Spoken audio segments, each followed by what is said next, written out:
కథలెన్నో చెప్పారు, కవితల్ని రాశారు, కాలాలు దాటారు, యుద్ధాలు చేశారు. ప్రేమలో తప్పు లేదు, ప్రేమలో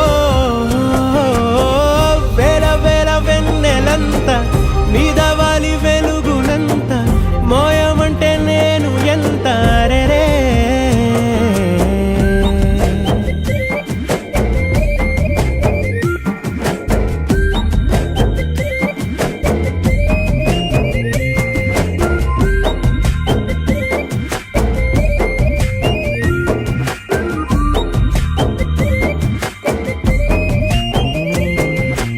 ఆకాశం తాకాలి అని ఉందా, నాతో రా చూపిస్తా